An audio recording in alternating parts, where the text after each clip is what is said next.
Assalamualaikum warahmatullahi wabarakatuh. Halo, izin memperkenalkan diri, nama Sayyina Maharani, NPM 2013053036 dari kelas 3D, Program Studi Pendidikan Guru Sekolah Dasar atau PGSD, Fakultas Keguruan dan Ilmu Pendidikan di Universitas Lampung tahun 2020.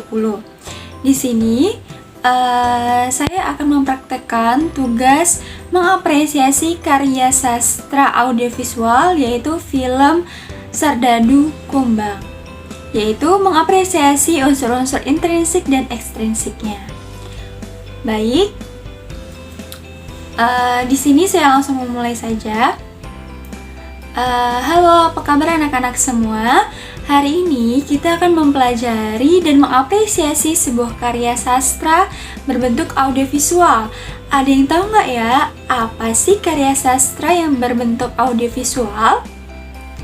Ya, jawabannya film. Hari ini kita akan mengapresiasi unsur-unsur intrinsik dan ekstrinsik dalam karya sastra film Serdadu Kumbang.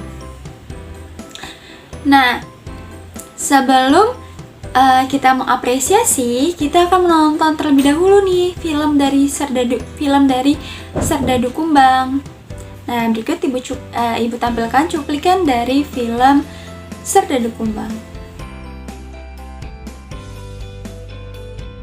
Oke, tadi kita sudah menonton film Serdadu Kumbang. Gimana? Filmnya bagus ya sih?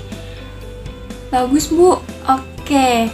Nah, sebelum kita akan mengapresiasi unsur-unsur intrinsik dan ekstrinsiknya, Ibu akan menjelaskan dulu nih. Jadi, film Serdadu Kumbang ini adalah film yang dirilis pada tahun 2011, tepatnya pada tanggal 16 Juni 2011 yang disutradarai oleh Bapak Ari Sihasale. Nah, film ini adalah film yang sangat baik karena mengangkat cerita mengenai apa tadi? Pendidikan. Nah, oke, sekarang apa aja sih unsur-unsur intrinsik dalam suatu karya sastra? Ada berapa? Ada yang ingat tidak? Ya, ada tuh 7. Yang pertama ada apa? Tema. Yang kedua tokoh dan penokohan. Yang ketiga latar atau setting. Yang keempat alur atau plot. Yang kelima adalah apa? Gaya bahasa. Yang keenam ada sudut pandang. Yang ketujuh ada amanat. Nah, kemudian untuk unsur ekstrinsiknya ada apa aja ya? Unsur ekstrinsiknya ada nilai sosial, nilai agama, nilai moral, nilai budaya, nilai pendidikan. Ada 5 nilai. Kemudian sekarang langsung saja Ibu akan memberikan penjelasan kepada kalian tentang unsur-unsur intrinsik dalam film Serdadu Kumbang. Yang pertama ada tema. Tema dari film Serdadu Kumbang adalah temanya mengangkat kisah keluarga. Keluarga siapa? Keluarga dari Ame, anak yang memiliki kekurangan fisik, yaitu Bibera Sumbing, tetapi ia terus bekerja keras untuk menggapai cita-citanya. Dimana keluarga Ame juga ini memiliki banyak sekali masalah ya, mulai dari ayahnya yang pergi merantau selama 3 tahun ke Malaysia sebagai TKI, tapi tak pernah mengirimkan uang sekalipun kepada keluarganya. Kemudian mengangkat tema apa lagi? Tema anak-anak, karena menceritakan tentang Ame dan juga 2 sahabatnya, yaitu Acan dan Umbe. Kemudian mengangkat tema pendidikan yang berlatar pada tahun 2011, di mana banyak sekali di seluruh Indonesia itu anak-anak yang tidak lulus ujian nasional. Nah, jadi kesimpulannya, film ini mengangkat kisah seorang bocah laki-laki bernama Ame, nama aslinya Muhammad, dengan kedua sahabatnya yaitu Acan dan Umbe yang hidup dalam kondisi kekurangan karena tinggal di sebuah perbukitan di desa Mantar. Namun, mereka memiliki semangat untuk mengejar cita-cita dan harapan mereka walau banyak sekali keterbatasan dan kekurangan. Kenapa dibilang banyak keterbatasan dan kekurangan? Karena apa? Karena mereka ini tinggalnya jauh dari kota, tinggalnya di pinggir bukit. daerahnya belum terjamah oleh teknologi. Dan juga fasilitas di sekolah mereka pun sudah sangat rapuh ya, banyak sekali kursi-kursi sudah rapuh, kemudian ketika diduduki malah jadinya rusak, seperti itu. Oke, lanjut yang kedua ya. Unsur intrinsik yang kedua adalah tokoh. Nah, tokoh itu apa sih, Bu? Tokoh itu adalah pemeran atau pelaku dalam film tersebut. Nah, dalam film Serdadu Kumbang ada berapa tokoh? Ada 12 tokoh. Yang pertama ada Ame, kemudian ada Acan, ada Umbe, ada Bu Guru Imboh, ada Papin, Pak Haji Maisa, Minun, kakak dari Ame, Pak Alim, Zakaria, bapak Ame, Ina Siti, ibu Ame, Pak Upeng, Pak Ketut, dan Pak Jabo, kepala sekolah di sekolah Ame. Nah, jadi dari 12 tokoh tersebut tentu saja memiliki karakter dan sifat yang berbeda. Ada yang bersifat protagonis, ada yang bersifat antagonis. Ayo, protagonis itu sifat atau karakter dari tokoh yang seperti apa? Tokoh yang bersikap baik. Kemudian kalau yang antagonis adalah sikap dari tokoh yang berbuat jahat. Nah, tokoh-tokoh ini dibagi menjadi dua. Ada tokoh utama dan tokoh pembantu. Untuk tokoh utama itu ada Ame, Acan, dan Umbe. Sisanya adalah tokoh pembantu. Baik, tadi Ibu sudah jelaskan bahwa setiap tokoh memiliki karakter. Nah, kalau dalam unsur intrinsik suatu karya sastra, karakter itu disebut apa? Disebut penokohan. Baik, di sini Ibu akan menjelaskan unsur yang ketiga, yaitu penokohan. Yaitu dari tokoh yang pertama, Ame. Ame ini adalah karakter anak yang baik hati, jahil karena sering dihukum, sering terlambat ke sekolah, tapi ia tidak percaya diri. Jadi ia ini dikatakan baik hati dan rela berkorban karena dalam satu adegan dalam film tersebut, ia merelakan dirinya untuk dihukum oleh Pak Alim agar teman-temannya dapat mengikuti ujian. Padahal kesalahan itu bukanlah kesalahan yang ia lakukan, tapi ia berani mengakui dan merelakan dirinya agar orang lain atau teman-temannya tersebut dapat mengikuti ujian. Padahal Ame sendiri pun harus mengikuti ujian, tapi dia merelakan dirinya dengan ikhlas, dengan penuh rasa tanggung jawab walaupun tidak melakukannya.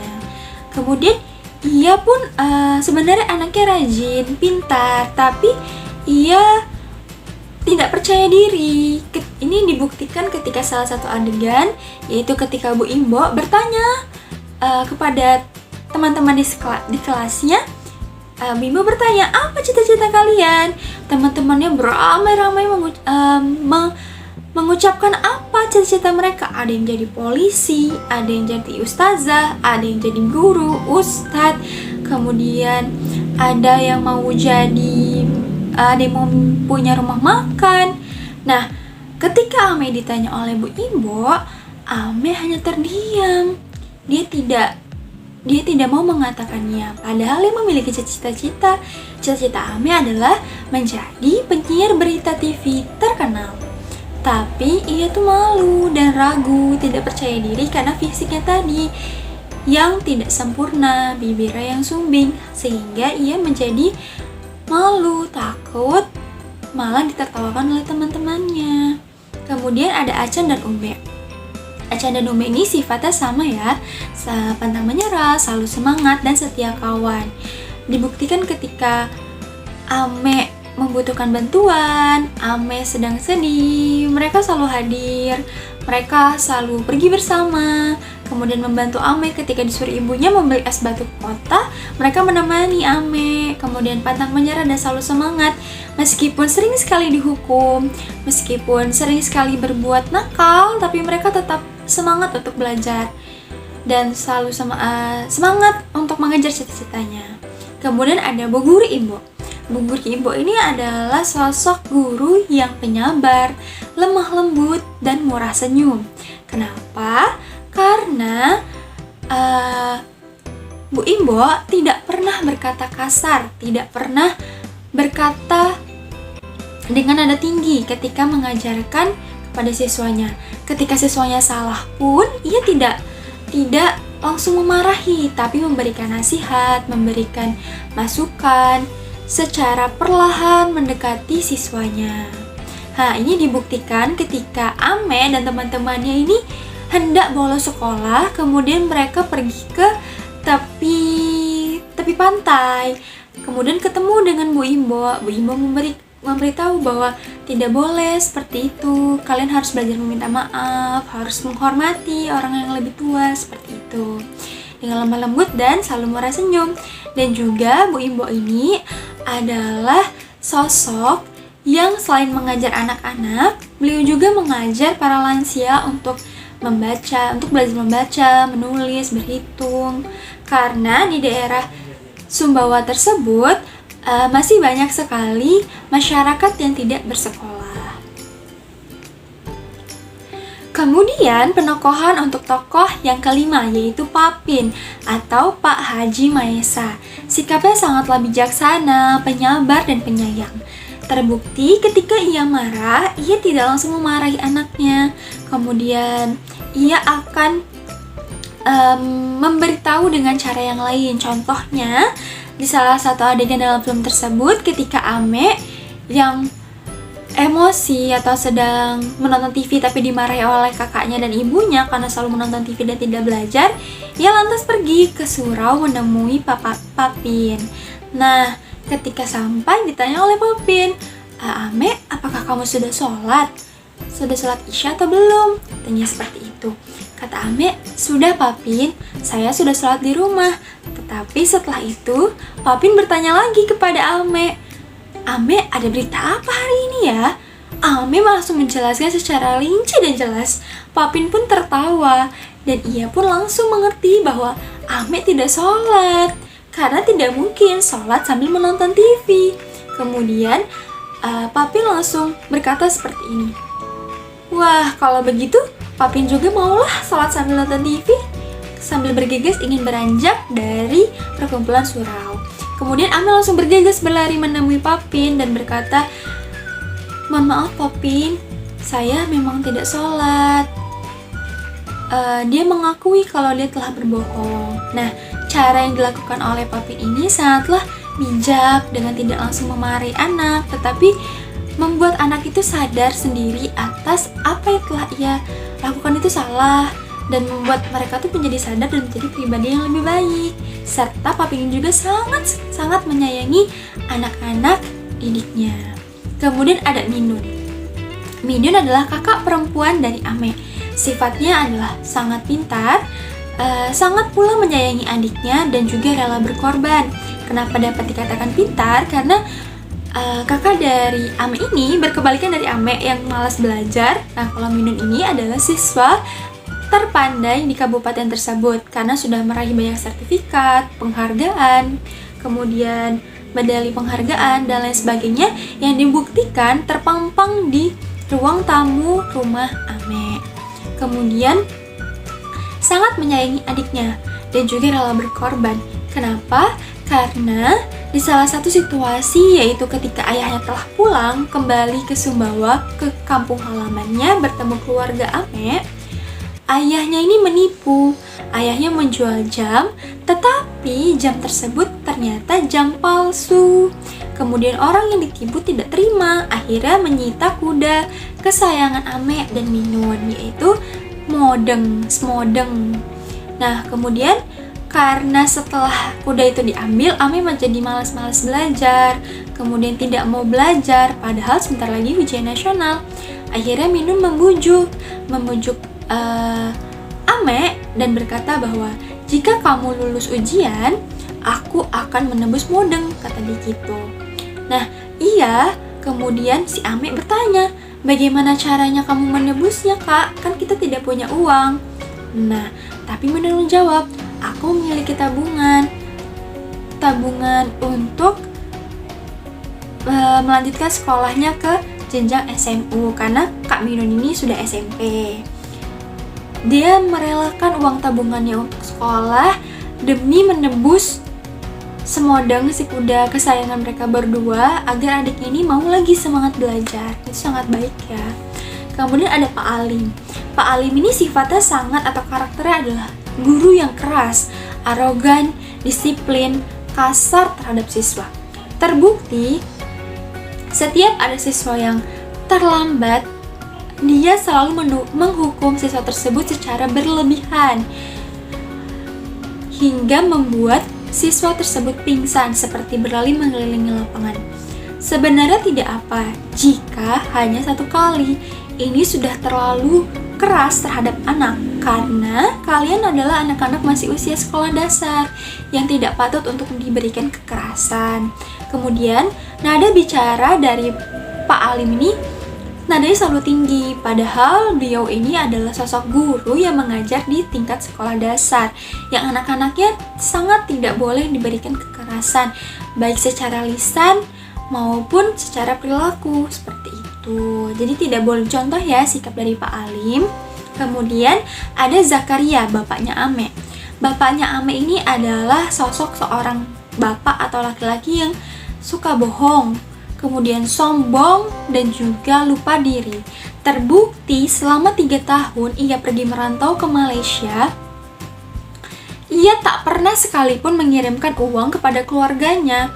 Tetapi ketika ia pulang, ia langsung bermegah-megahan memamerkan segala harta kekayaan yang ia miliki seperti gelang, kalung, jam, dan lain sebagainya, dan menyombongkan diri bahwa gajinya di sana adalah 50 juta.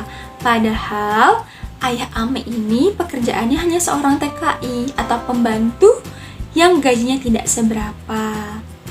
Kemudian ia juga pembohong karena ia menipu seseorang menjual jam yang dibilangnya asli ternyata palsu. Oke, tokoh selanjutnya yaitu Ina Siti atau Ibu Ame, yaitu karakternya galak, pemarah, tapi dia tuh sayang sekali dengan anaknya. Terbukti walaupun ia sering berkata dengan nada tinggi memanggil Ame, kemudian memarahi Ame ketika Ame sedang menonton TV dan tidak belajar, tetapi Ibu Ame ini sangatlah menyayanginya. Ketika ia sakit, ia merawatnya dan mengompres, menjaga anaknya hingga sembuh dengan penuh kasih sayang. Kemudian Pak Upeng ini sifatnya baik hati ya, lemah lembut dalam mengajar. Kemudian sepertinya penyayang karena ia tidak berkata kasar, tidak mengucapkan dan mengajarkan anaknya dengan menggunakan bahasa yang bernada tinggi dan murah senyum. Karena dalam pembelajaran sekilas di dalam film tersebut, Pak Upeng mengajarkan muridnya dengan penuh kegembiraan dan murid-muridnya pun merasa senang. Kemudian ada Pak Ketut. Pak Ketut ini adalah orang yang ramah, murah senyum dan baik hati.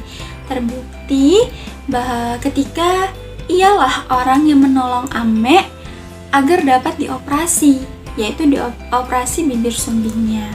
Kemudian Pak Jabo. Pak Jabo ini sebagai kepala sekolah, ia adalah kepala sekolah yang pelin-pelan dan suka berbohong, tidak memiliki kebijaksanaan sebagai seorang kepala sekolah. Terbukti pada waktu pengumuman kelulusan ujian nasional tingkat SMP, sama sekali pada tahun tersebut tidak ada siswa yang lulus. Itu merupakan salah satu hal yang aneh. Kemudian ketika Pak Alim sudah berbuat sangat kasar, sangat keras terhadap anak, ia tidak menegurnya. Kemudian ia juga berbohong kepada Papin. Ketika Papin ingin bertemu Pak Alim, ia berkata bahwa Pak Alim sedang dinas atau mengajar di kota, padahal Pak Alim sedang mengoreksi ulangan siswa di ruang guru. Baik, untuk unsur yang keempat adalah latar atau setting. Latar ini terbagi menjadi 3. Ada apa aja? Ada latar tempat, ada latar waktu, dan ada latar suasana. Jadi latar itu apa sih, Bu? Latar itu seperti kejadian tersebut itu terjadinya kapan ya? Terjadinya di mana ya? Terus apa sih yang digambarkan dalam cerita tersebut ya? Seperti itu. Nah, untuk latar tempatnya adalah di Desa Mentar, Kecamatan Pototano, Kabupaten Sumbawa Barat, Nusa Tenggara Barat. Yaitu ada di mana saja tadi? Ada di dekat tebing, pesisir tebing, ujung tebing ada pohon cita-cita, kemudian ada rumahnya Bu Imbo, rumah Ame, sekolah yang ruang lingkupnya itu berada di Desa Mentar. Kemudian latar waktu itu adalah latar waktu pagi, siang, sore, dan malam hari. Dalam film tersebut semuanya ada ya latar waktunya, mulai dari pagi hari ketika Ame masih tertidur dan dibangunkan oleh Kak Minun untuk bangun sekolah. Siang hari kegiatan mereka sekolah itu kan siang hari. Kemudian ada juga salah satu adegan Ame mengikuti pacuan kuda itu terjadi pada siang hari. Sore hari adalah ketika mereka sepulang sekolah, sepulang dari melihat hasil ujian, mereka langsung pergi ke rumah Bu Guru Imbo dan menunggu Bu Guru Imbo sampai petang, sampai sore, karena Bu Imbonya tidak ada, padahal mereka sangat ingin berterima kasih kepada Bu Guru Imbo. Kemudian malam harinya itu ketika Ame, Acan dan juga Umbe itu pergi mancing, nemenin Umbe mancing. Kemudian malam hari lagi ketika mereka menginap di rumahnya Bu Guru Imbo, tapi di bawah rumah panggung, di bawahnya. Nah itu mereka menginap di situ pada malam hari. Kemudian ada latar suasana yang digambarkan dalam film ini adalah suasana sedih ketika banyak siswa yang tidak lulus dan banyak dari mereka yang putus asa, dan puncaknya itu ketika Kak Minun meninggal karena keputusasaannya tidak lulus ujian nasional, padahal ia adalah siswa yang pandai. Kemudian bahagia ketika pengumuman ujian nasional bagi sekolah dasar dan semuanya lulus, yaitu Acan, Umbe, dan Ame lulus dalam ujian nasional, padahal tahun lalu Ame adalah siswa yang tidak lulus. Kemudian tegang ketika Ame mengikuti pacuan kuda karena posisinya tersebut sedang bertanding dan kita berharap Ame yang menang, dan ternyata Ame yang menang. Kemudian yang kelima ada alur atau plot. Alur adalah jalan cerita. Jadi jalan ceritanya ini maju atau mundur ya. Nah, dikatakan maju jika runtutan peristiwanya itu bergerak ke depan, tapi dikatakan mundur jika runtutan peristiwanya itu bergerak ke belakang, artinya membahas masa lalu. Tapi dalam film Serdadu Kumbang alurnya adalah maju karena bergerak ke depan, dari Ame yang siswa bodoh, siswa yang malas, tidak mau belajar, bahkan tidak lulus ujian nasional, bergerak menjadi ke depan, menjadi siswa yang pintar, rajin belajar, dan akhirnya ia menjadi lulus ujian nasional. Kemudian dalam sebuah alur tentu saja terdapat tahapan-tahapan, yaitu ada 5 tahapan. Yang pertama ada pengenalan, kemudian ada penanjakan, kemudian ada puncak masalah, peleraian, dan juga penyelesaian. Untuk pengenalan, dalam film tersebut digambarkan seorang anak laki-laki sedang memegang kumbang hitam. Nah, kenapa judul dari film ini adalah Serdadu Kumbang? Karena digambarkan bocah-bocah atau anak-anak di daerah Sumbawa tersebut seperti serdadu yang semangat untuk belajar. Kemudian ada penanjakan. Penanjakan ini adalah ketika masalahnya sudah mulai ada, yaitu Ame yang malu menyebutkan cita-citanya, kemudian Ame asal dihukum dan teman-temannya karena terlambat sekolah, guru yang terlalu keras terhadap siswa, apalagi kemudian Ame sedih karena ayahnya tidak pulang-pulang. Itu sudah muncul penanjakan masalah. Kemudian yang ketiga adalah puncak masalahnya ketika ayahnya ketahuan telah menipu, kemudian aset kuda kesayangannya diambil, ia menjadi malas belajar, kemudian malas belajar, tidak mau belajar, tapi Kak Minun tetap menyemangati. Kemudian mereka rajin belajar untuk mengikuti ujian nasional, tetapi Tetapi malahan hasilnya yang didapatkan tidak sesuai dan menyebabkan keputusasaan hingga membuat Kak Minun meninggal. Kemudian pelariannya adalah Ame yang sangat bersedih hati, tetapi ia tetap semangat kembali untuk belajar dan ingin lulus ujian. Ia ingat janjinya kepada Kak Minun bahwa ia akan lulus ujian.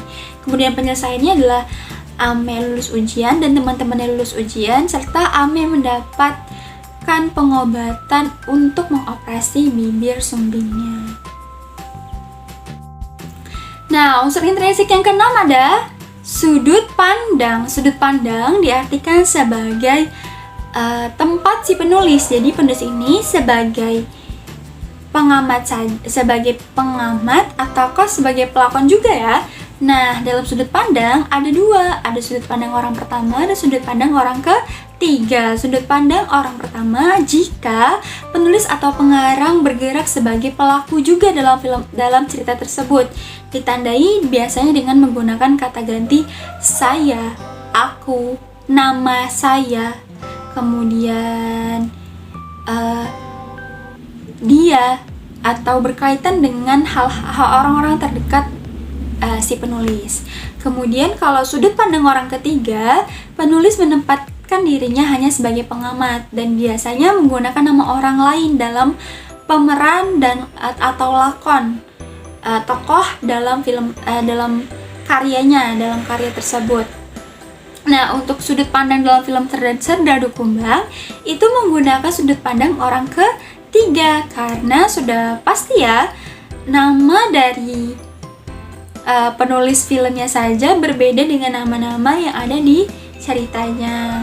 Kemudian dibuktikan juga percakapan dan dialog antar tokoh di film tersebut itu cenderung menggunakan bahasa Sumbawa, bahasa daerah Sumbawa yang sangat kental dengan logat khas masyarakatnya, sehingga ini sudah sangat membuktikan bahwa memang latar belakangnya ini diambil dari luar, tidak dari dalam diri pengarangnya.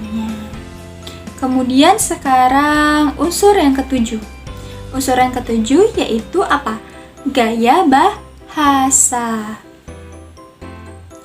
Nah, untuk gaya bahasa adalah bahasanya itu bagaimana dalam penyampaian filmnya. Apakah bahasa yang mudah dipahami atau tidak? Nah, dalam film Serdadu Kumbang yang telah kita tonton tadi, itu gaya bahasanya lebih berdominan menggunakan bahasa daerah. Bahasa daerah mana? Bahasa daerah dari daerah Nusa Tenggara Barat, yaitu di daerah Sumbawa, tepatnya di Desa Mantar, yang kental dengan logat masyarakatnya yang khas sekali, yaitu nadanya suka tinggi ya, dan terkadang mereka berbicara tetapi seperti membentak. Kemudian banyak sekali bahasa yang baru sehingga itu kurang dapat dipahami secara utuh oleh penonton atau orang luar yang bukan berasal dari daerah NTB. Terlebih lagi dalam film tersebut tadi tidak ada translator atau teks yang berbahasa Indonesia sehingga masih sulit dipahami, tetapi maksud dari film tersebut sudah sangat baik ya.